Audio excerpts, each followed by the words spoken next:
పరిగెట్టి పరిగెట్టి చాలా సంపాదించావు, చాలా పోగేశావు. కానీ అనుకోకుండా ఒకానొక రోజు చెప్పా పెట్టకుండా నీ ప్రాణం వదిలేసి వెళ్ళిపోయింది.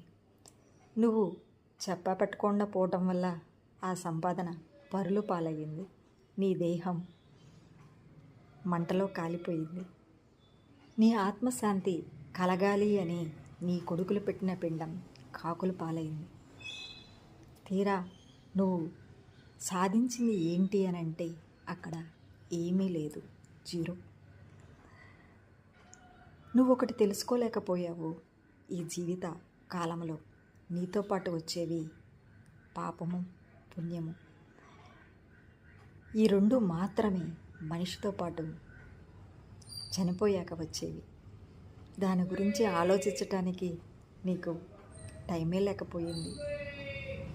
ప్రతి మనిషి కూడా పాపపుణ్యాల గురించి ఆలోచిస్తూ బ్రతికితే జీవితం కొంతైనా బాగుంటుంది అనేది గుర్తుపెట్టుకో.